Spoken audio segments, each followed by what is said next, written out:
Hey everybody, welcome to another episode of Mental Health Monday. Phil, thank you for joining me on episode 9742, week of lockdown quarantine situation. How are you doing, buddy? I'm doing okay, man. Yeah, thank you. I always thank you every week. I'm so thankful that you take the time out of your schedule to do this. But today is a little extra special. Do you want to tell us what you're battling through at the moment just to be able to deliver us awesome mental health content? Yeah. Uh, well, I missed some of my other meetings this morning because on my way out to my office, I noticed that our van was no longer parked in front of our house. Oh, interesting. Did you park it in a different spot and forget? It's just we parked in the street in front of the house. It's the easiest access point, for Lisa to get in the car, bring all the kids. Yeah.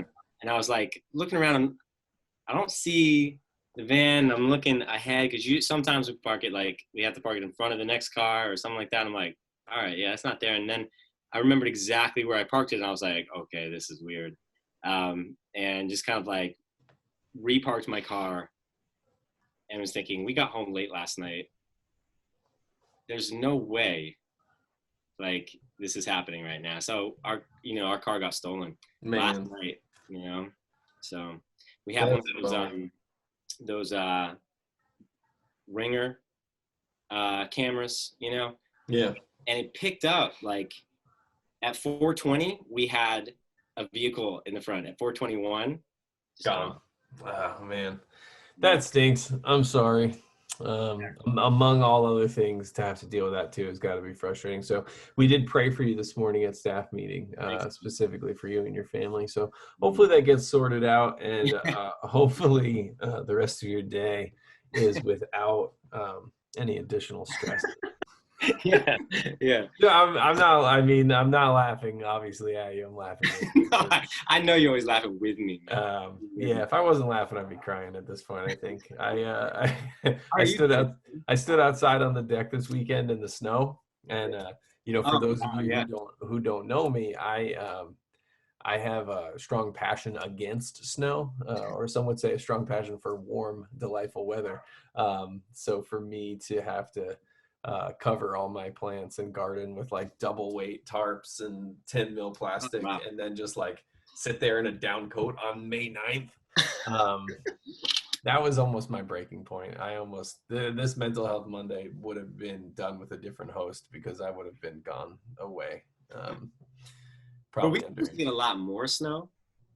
I don't know. I mean, I had like an inch of accumulation. I thought she was joking. She told me like, yeah, we're supposed to get our biggest snowstorm that out of the entire year. And well, I guess I wouldn't be saying much. And yeah, and I was just like, yeah, it's like, yeah, seriously, and then I guess it was minimal by us, so we got a dusting. Yeah, good. Well, man, we should talk about some stuff this week. I feel like I have a few ideas that I ran past you, and I wonder if it's worth just jumping right into some stuff, because it seems interesting. It seems applicable. We got, because of, just some of those personal issues, we got a late start today. So we're going to try to keep things short and concise for you guys listening at home, watching at home. Again, as we kind of come up with some ideas and we think about what this show should look like, leave comments.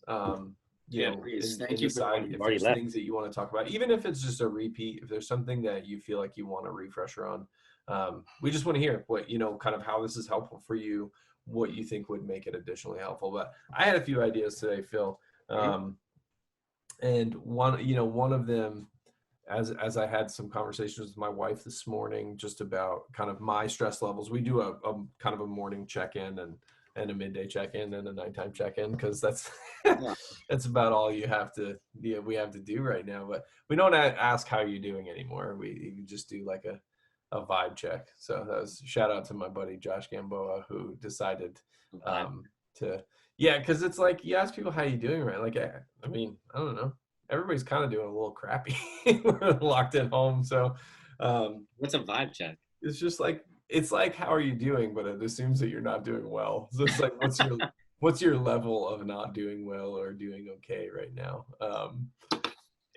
So yeah, we vibe checked this morning, and my wife had mentioned she was feeling some anxiety over things, and I'm very quick because of my past history with generalized anxiety disorder to push my loved ones to kind of consider where we can find our rest and where we can find comfort and peace and all those things. And that's, kind of in God's word and in prayer and our relationship with him. The big thing that my wife pointed out this morning was she was very concerned over some specific things that are directly related to, kind of the pandemic and the government response to it and all these big open questions. And it's like, it made me start thinking, what is the physiological difference and the clinical maybe difference of how to approach overcoming anxiety when, like in my case, normally dealing with generalized anxiety, which is kind of anxiety for anxiety's sake, versus what a lot of people are going through at home now, where it's like you've got a ton of things that you could legitimately be anxious about.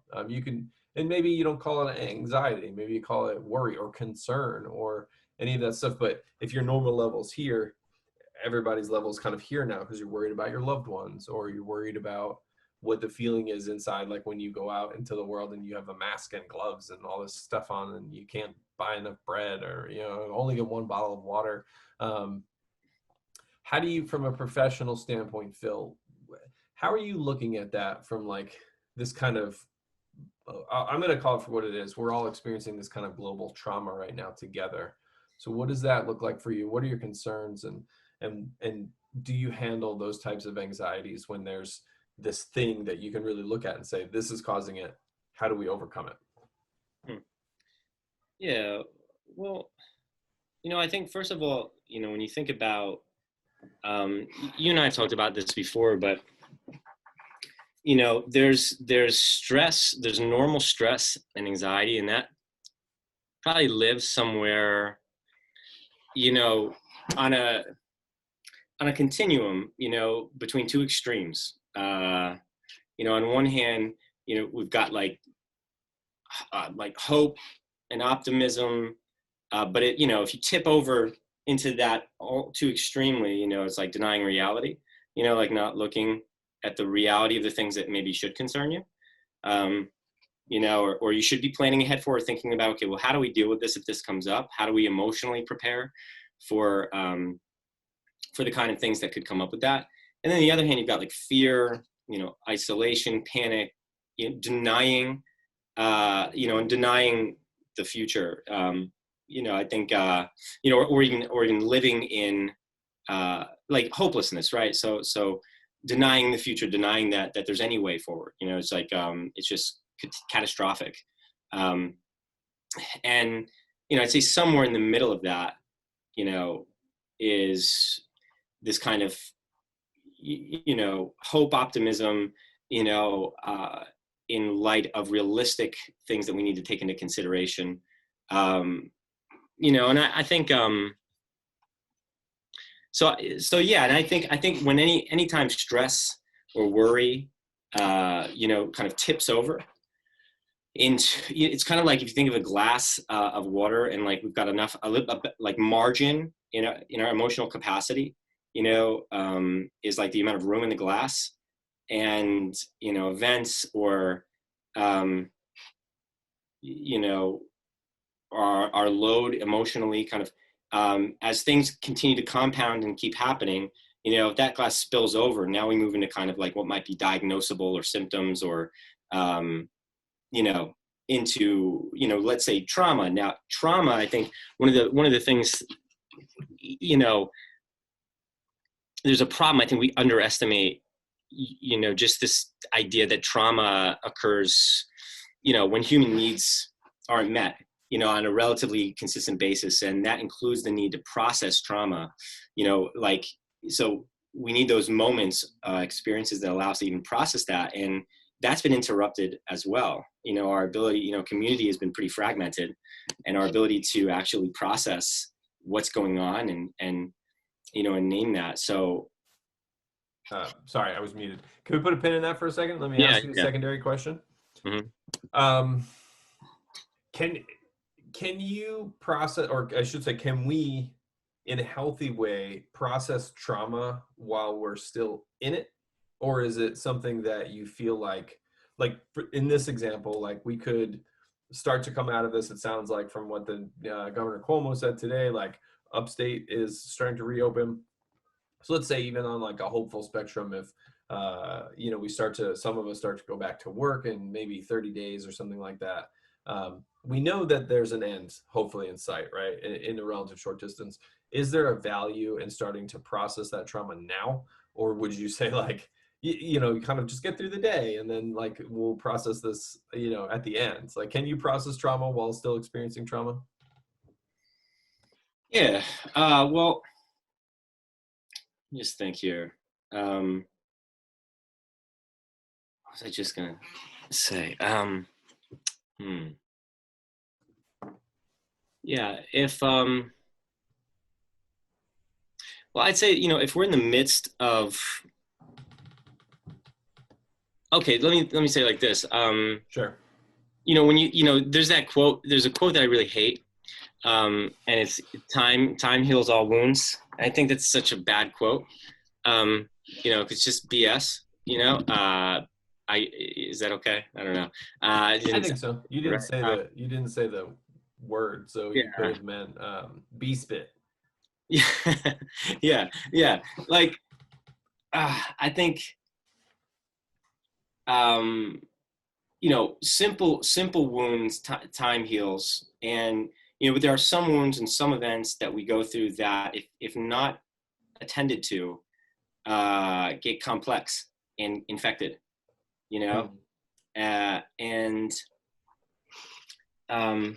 And I think that's where, a lot of times, even like clinically, when you want somebody to go and kind of process kind of, okay, what have we been through? How do we look at what's happened? Which I think, yes, when it's going back to trauma for a second, I think we have to remember big T trauma, little t trauma, kind of thing. Okay. So like, I think trauma can get confusing when we think about it. It's like, we think trauma when we think about those people who've been through this, plane crash, sexual abuse, rape, almost, murder, held up a gun. Is that what you're calling big T?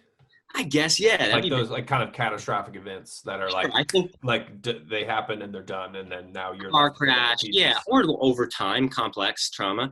Big T are kind of maybe the more obvious ones, but I think, I don't know, I've at times asked large groups, that I've, raise your hand if you've ever experienced trauma, and I don't know, you'd be surprised. Not many people raise their hands, right? Now maybe it's just an embarrassing thing, but you ask how many of you have been, stressed, and everybody raises their hand, right? And again, kind of back to your question, I think once you move into more of an emotionally taxing event, and that stress level, the water goes over, or becomes, you feel more helpless in that event.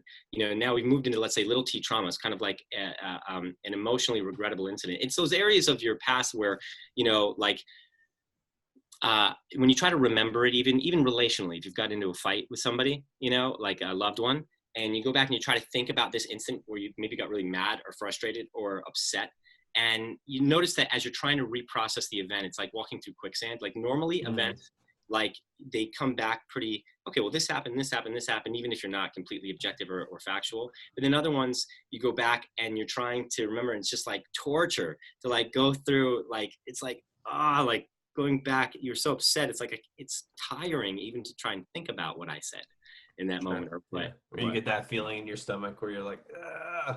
Yeah, like you're probably talking about little t trauma, or where again, over time, somebody might not recognize that certain needs weren't met, like the idea of being isolated socially growing up, or right now, that, but it's cumulative. It's a human need. It's not being met over time, that has an effect on you.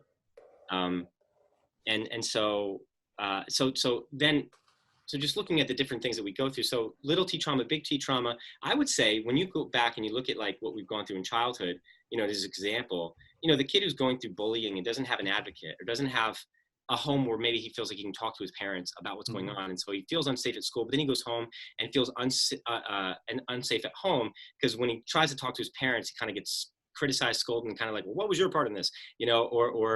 And they don't have just the ability to just emotionally process something that's humiliating and sad and upsetting,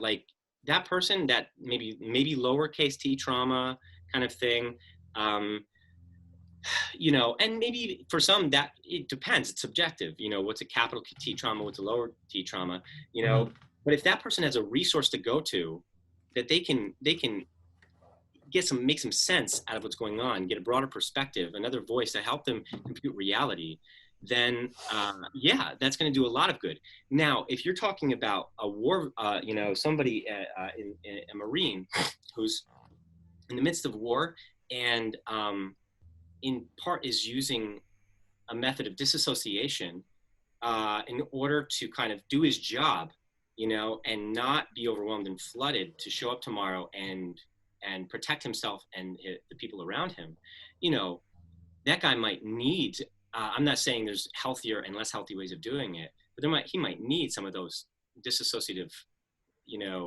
mechanisms to kind of stay the course and not fragment or just melt, kind of fall apart in light of what he's facing. So sometimes, to go in and let's do therapy and take away, his mechanisms, right, fully vulnerable. He can't be vulnerable right now.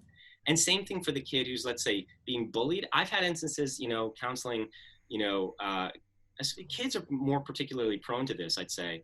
That kid who doesn't have an advocate or doesn't feel like he can talk to anybody and he's being bullied from all sides, he's more likely to look at his reality a little bit less objectively. He doesn't want to, I don't think unconsciously, his mind can let him feel like he doesn't have an advocate right now, and everybody is treating him or looking at him like he's a loser, and so I one instance comes to mind where, I knew this kid was being bullied, and, his parents weren't the most emotionally intelligent in terms of being there for him, and he's telling me about, this instance where the popular kid was probably really ragging on him, and other people were following in this other kid, and he really didn't have strong friendships to lean into.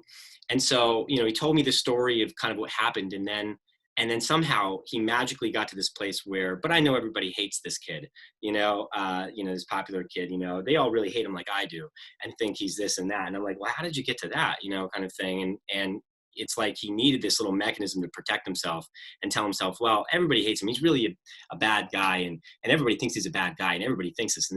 But it didn't make any sense, at least how he was explaining it to me. Unfortunately, probably more was the reality that, people weren't showing that, empathy for this dude right now, and we're just following this guy blindly and wanted his approval, And so I think a lot of times they'll distort kind of what's going on. And at that time, there's no way I could have really been like, dude, let's just be honest. He was like 10 or 11, and look soberly at the picture. At that time, it wouldn't have been good for me to just bring him to the depths of the reality, because he didn't have firm ground to stand on, at that time, to kind of look at and say, well, oh gosh, like, what do I do with this? What does this mean about me? And sure, I could have tried to help him with that narrative, but, he was leaning on that. And until we found more solid ground for him to kind of lean on, and more stable kind of support networks and mechanisms there, he kind of needed to tell himself this, Sure. So I guess my question then for us in this kind of practical way is, not everyone, there's no one size fits all, right? I think that's like important, that maybe we haven't even talked about in like the kind of 8 weeks we've done this, like all of the tips that we're giving you guys, all the advice, like it's going to be different for everyone. But I think right now, if we focus on the folks who are generally struggling with what's going on and might be susceptible to kind of experiencing negative effects from this in the long term, what will it look like to kind of let that, whatever we're doing right now to get us through the day by day, what will it look like to let that guard down in a practical way and then start to process through? Like what can folks like me who probably have been like bearing it down or made up my own story, like that guy, everybody hates him, in a safe way, what kind of steps would you encourage people to take, like either as we start to come out of this, or even at home right now? I mean, I think the biggest thing that I know is not real, or I mean I'm sorry, that I know is not fake, that is real, is I just have this Bible out all the time now, and I'm just kind of like, okay, this is truth. This was truth yesterday. It's truth today. It's truth tomorrow. But other than that, it's kind of like up in the air as to what my emotions are telling me is kind of true and not. Do you have any kind of overarching avenues for people to just kind of start to get help or think about what getting help and processing through this trauma might actually look like? I think might be cool to talk about a little bit before we hop off today. Because I know the great thing, and I'm not trying to make light of any of this, but I do know, we look at the views of even like this video, right? And I hear on the radio, hotlines for mental health, and I see therapists doing telecommuting and all this stuff. Like, one of the things that might be a positive out of this is people's willingness and openness to dig into like their hurts, whether it's from the pandemic or not. Maybe it just made someone realize, like, wow, I have the freedom and the liberty to, like, in Christ, explore what my emotions are telling me is true and what might not be true and what is from the past I have to work through. Maybe we can use like kind of the last 10 minutes of how you walk through either talking to a new patient or talking to someone at emergence who's really, it just needs help. Like, where can we send people? Where can they go? And, for some of you at home, this might sound like a little bit of a repeat, but I think this is just important for people to hear. Like, there's people that want to help you. There's links, there's phone numbers, there's all this cool stuff. There's groups. Maybe Phil, we could just talk about that a little bit, starting from that, like the big arcing group of, even R&R or the link on the emergence website, and then go down to maybe what individual counseling just even looks like for some folks who have never done it. Sure. And you covered a lot there, so I'm going to try to. Sorry.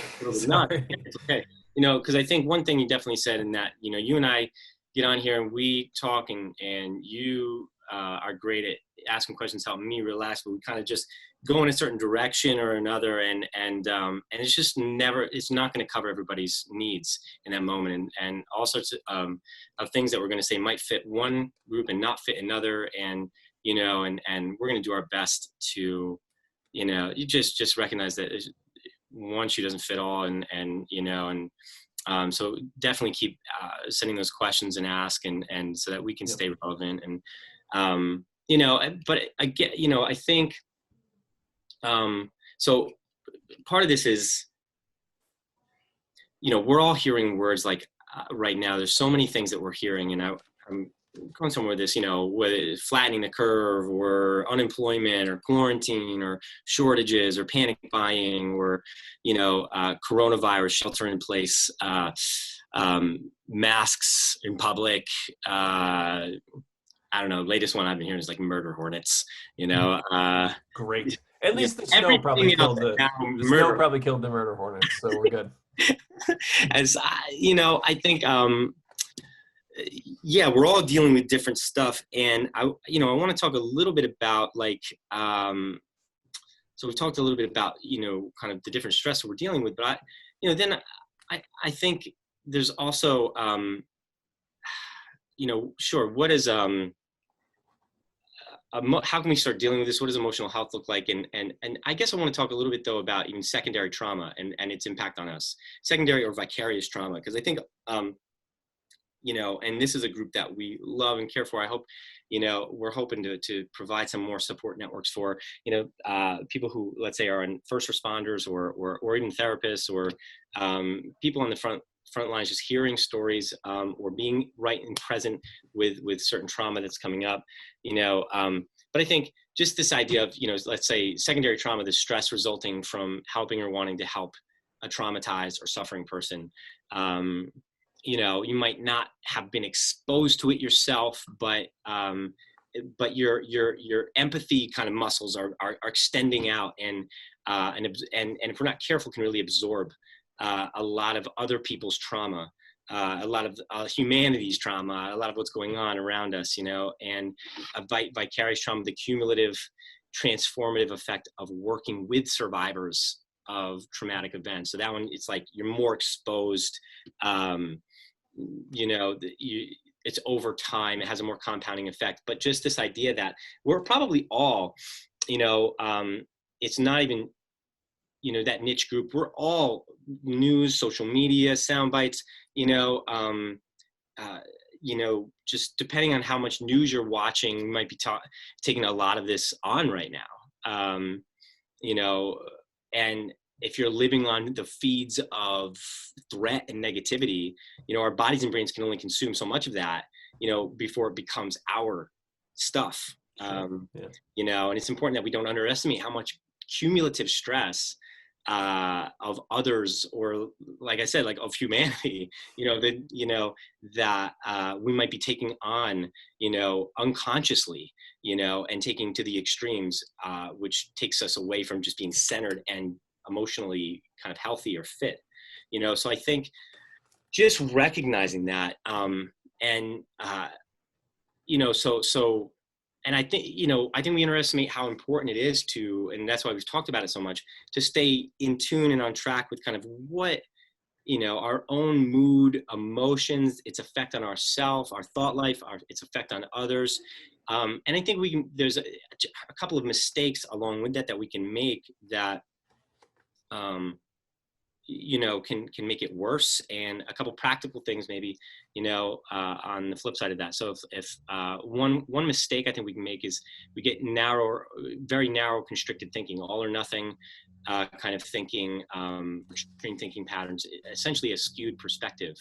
And, and I think, and this is actually natural if we let ourselves kind of get into any kind of a panic state. It's one of the natural things that happen to our body physiologically with fight or flight, fight or flight response. Our vision literally narrows, goes into tunnel vision. We lose access to creativity and problem solving, therefore. Our blood vessels dilate. Or move from the major organs to the extremities as if to run from an animal. More cortisol and adrenaline in the bloodstream. So I think naturally it narrows things. And I think, I think another, again, like I said before, another mistake we can make is finding ourselves somewhere in like naive hope, or this harsh reality that lacks hope. And I think just, I've heard one person say like, well, there's either people living like in hope land or like cynicism, reality land. You can be hopeful or realistic. And I'm like, well, I kind of need both, Yeah. Well, I think just as a reminder, and I'll have to never make fun of you for having notes again, because I've taken many notes today. But this is where we started, right? Was with hope and optimism, and then fear and panic. And that middle spot, is appropriate hope mixed with realistic expectations. And that's like one of those thinking mistakes too that I think we fall into a lot is when we start to see our expectations as the way things should be. And we did a whole episode basically on expectations, but that idea of not holding them too tightly and being like, well, things should be this way and they're not. So I'm in that narrow thinking, and I'm fully in panic mode. I'm in, some of the programs I've been a part of, call it blue zone and red zone. And that blue zone is where you can think and you can actually accept your, kind of your anxiety or your trauma and really process through and problem solve it. And the red zone at that point is like full trauma, fight or flight. And at that moment, you either need someone to recognize it for you, you need to recognize it yourself and kind of get back into that blue zone before you like run through your list of expectations and think about how you're going to fix it. It's like, just get out of that. In that panic state, if you're in that fight or flight zone, like literally at least check the box off in that moment, like no major decisions right now, no major moves, like step back until I can get in a state where I'm not in panic. I have a calm sense. Maybe I need other people and resources to kind of lean onto and get perspective. And that's, why a big aspect of our health right now is going to be creative ways to find community and other people that have the right to speak into your life.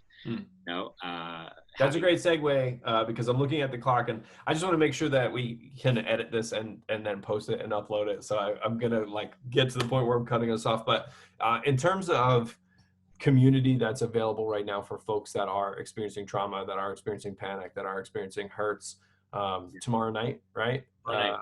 Every Tuesday night is 7:00. Redemption Recovery. Yeah. What else is available as a resource for folks? Well, again, I think so yeah, that's a big one. Let's make sure to post a link for that. Because again, there's just a solid group of people that are coming out every week that are able to just be naming this stuff, being vulnerable together and stepping out there. So yeah, let's make sure to post a link for that. It's actually also on the every week there's a Facebook post put up with that link reposted. But and Instagram, get that too, and Instagram.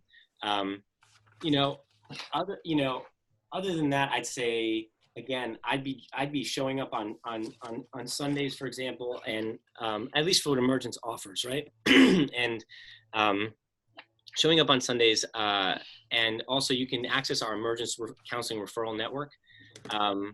Which that's emergencenj.org/counseling. I'll post that in the comments. Man, I get so anxious when I do that because I'm convinced I wrote a note that it is over here, but every time I do it, I'm like, oh, I'm such a dummy. I'm pointing the wrong way. No, you pointed the right way. Cool. That's good. Yeah.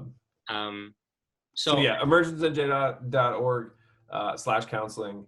And then R&R on Tuesdays. Yeah, I think that one of the community groups in general get connected. Oh, sorry. I missed what you're saying, but let me finish this real quick. Is you had mentioned Sundays.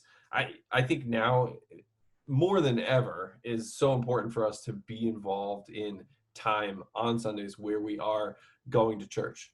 Where this is the place where we don't go to get saved. Like Jesus has done that work. We go there to learn how to be more like Christ and also be involved in community. The cool thing for you guys is if you are watching, whether it's on Facebook or YouTube, if you're watching on YouTube, cool. If you are feeling a little isolated, I would recommend that you watch on Facebook just because the chat room is so much more active. The YouTube viewing is honestly, it's better if you're watching on a TV, if you're at home with your family, whatever, pop that on. But if you're feeling just like a lack of community right now, watch it on Facebook on Sunday mornings and hit that chat room because it is. I was just talking in staff meeting this morning, the highlight of my week, man, is getting on there and being like, hey, everybody, good morning. And just seeing all the people that are out and all the people that are home, but decided to get up and get dressed and, worship together is such a great, nothing will ever be a substitute for meeting in real life and worshiping together, but knowing that we're there, saying hi to each other, it is such a great little boost. Yep. And I think we need to create rituals of connection, with each other. And that's a great ritual for connection now more than ever, and one of the things that we won't have too much time to talk about today, but I think it's really important, in this time, one of the biggest mistakes we can make, and it's also one of the biggest solutions that we need to grab onto, would be, we look for something unstable to lean on, during this time, and, listen, out of this pandemic, we're seeing creativity come out in some amazing ways and also some horrible ways, we can get very creative about the things we lean on to feel better, about what's going on, or to kind of, hone in on an overuse. And I think those are obvious unhealthy things, and healthy things misused that can become unhealthy things. And so, but self-medicating, I think, is a big part of a way that we can lean right now. A lot of people might be bored, and in their, bored or in their kind of stress again, and COVID, this whole COVID thing has created a lot of stress that we're not processing, and unprocessed stress results in loneliness, isolation, and anxiety and depression, and those things often create self-medicating, and so You know, a lot of people are coming up with online gambling addictions that they didn't have before. You know, unfortunate that New Jersey passed that law the last couple of years. Porn, social media, and the news, too much. You know, but also food. You know, exercise. These are good things, can be very good things, but can also be things, you know, to misuse. You know, online shopping. You know, things like, you know, a very good thing when you think about it, if it starts to skew your priorities, like even I heard somebody that was planting a garden was, you know, very, not now, but at another point in time, it was like a stress relief. But, you know, all of a sudden he started to realize he's like neglecting his family, spending so many hours out doing this that he's like, that he was really neglecting his priorities, you know, and I think just recognizing that, and then really just remember that we are depending on a God much bigger than ourselves, much bigger than this, who holds our future in our hands. He's not baffled by this. You know, he's looking at the future. And I think, you know, I think that's the thing. Thank God. I mean, who knows how it'll be 10 minutes from now, an hour from now, 2 hours from now. Our car was stolen last night, you know, and I think one of the things that's keeping me stable, you know, it's just this picture that like he knows, and he's got my future in his hands, and he has this, he knew this was going to happen, and I don't have to panic, because even if there's a bill waiting for me, if our insurance doesn't cover what it should, or we don't get the thing back, or whatever's going on, you know, I trust that he's up to something. He can use this, even if I don't see it right away. It helps me to be patient, you know, and I'll let you know how I'm doing tomorrow. I don't know, but like, you're muted. Sorry, I'm muted. I said I'll check in for sure. I think it's the same concept. We are depending on a God that you know, you might be worried because you don't know what's really going on. What are they holding back from us? Where are the lies? Where's the truth? What's, you know, there's a lot of things we don't know. How am I going to provide for my family? Is my family in danger? And I think, you know, what does it look like? You know, we're not being persecuted like the early church was, you know, but what does it look like to depend on God as if we were? Well, this is kind of like persecution. I mean, there's a sense where we're helpless in this place, you know. What does it look like to depend on him as our hope, where, you know, nothing can overcome us? I was hearing a verse the other day where even, you know, where death is a gain, you know, and life is Christ, you know, this idea that even death brings us closer to our goal. I know that's crazy. I know it's out there and it's a cliche, and you need to also process what you're feeling. There's both, man. Process the reality of what's going on, name it, process what's, you know, what you're feeling, but also, you know, don't forget how important it is, the hope that we have that other people, you know, if we really lean into that, it is baffling, it is supernatural, and it's not human. It like goes beyond what you can do humanly. So, amen, dude. I'm gonna do something a little different today. Yeah. I heard this really cool exercise that somebody did. It was all about imagining you're stressed in a ball of ice, and then seeing it put onto a hot sidewalk and it melts. And I thought that was really cool. But what's interesting to me as believers, we have something so much better than ice cubes and a hot sidewalk. So if everyone could bear with me for a second, I'm going to just walk us through a quick little exercise, and then I'm going to pray for us. How's that sound, Phil? Sounds good. Cool. So I want everyone to kind of just think about your current stresses, maybe pick a few of those things that are really getting to you, and just kind of picture them in this ball. And we'll wait until. Sorry about that. Oh, it's okay, man. Put them all in this ball, right? And then take a deep breath, and maybe if there's anything else just kicking around, put it in that ball, and you can see them all there, right? And I want you to just picture Jesus in front of you, and I want you to hand him that ball. Just give it to him, right?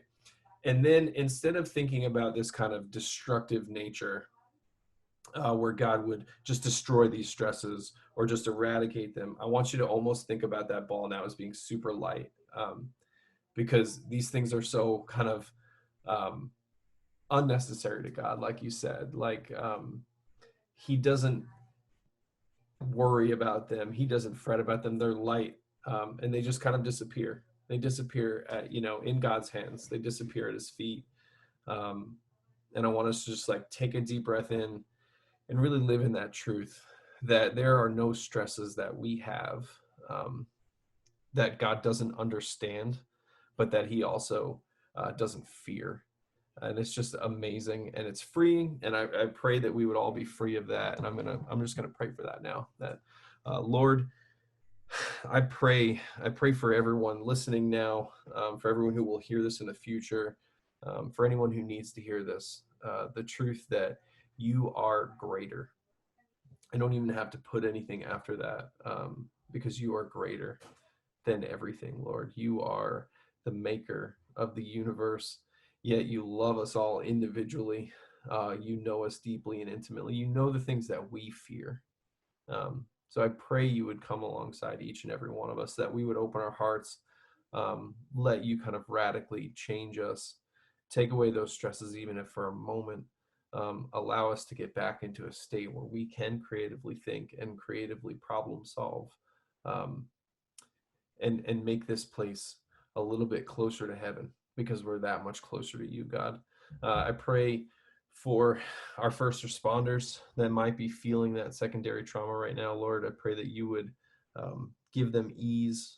Also, let them know how much we're blessed to have them in our lives, that they are doing so much, and that that's your work, God, that you would continue to have them do. I pray for our church, for Emergence, that we can continue to be um, a people that, in spite of all the chaos, in spite of all this craziness, in spite of all this stress, we are lifting our hands to you. We are experiencing joy, and let that joy just overfill, so that all the people around us in our neighborhoods, our communities, the people that might be on their little stress walk, would hear songs of worship pour out of our house, God, that they would wonder why, when we go on our stress walks, we are laughing, we're smiling, and that we can answer, that it's because of you, because we know your truth, that your son died for us so that we can know freedom, we can know peace, we can know mercy, and we can know grace, God. We thank you for all this, and in your name we pray. Amen. Phil, thank you for taking the time to do this today, in spite of the fact that your car got stolen and you have a million things to do. Dude, I appreciate you so much, and I love talking to you. Guys, thanks at home for listening. Let us know again if you have any topics or ideas, or just want to talk. I'm going to repost the links again, emergencenj.org/counseling. There's a Zoom link that goes up on Tuesdays on Facebook and Instagram, so you can hop in the R&R. And of course, all the cool stuff going on throughout the week. Worship Wednesdays, another good way to connect. Theology Thursdays, Free for All Fridays, Saturday Pray. If you find this like kind of hangout time on Monday nights of value, and you feel like you want a little more connection, Saturday Pray is amazing, just to hop on. And then what we kind of center our week, where we start our week, is Sunday worship together, in so many ways, from singing to hearing Ryan teach out of the Bible, and then just that time together. So guys, we love you. We love doing this for you. Thanks. Man. See you later.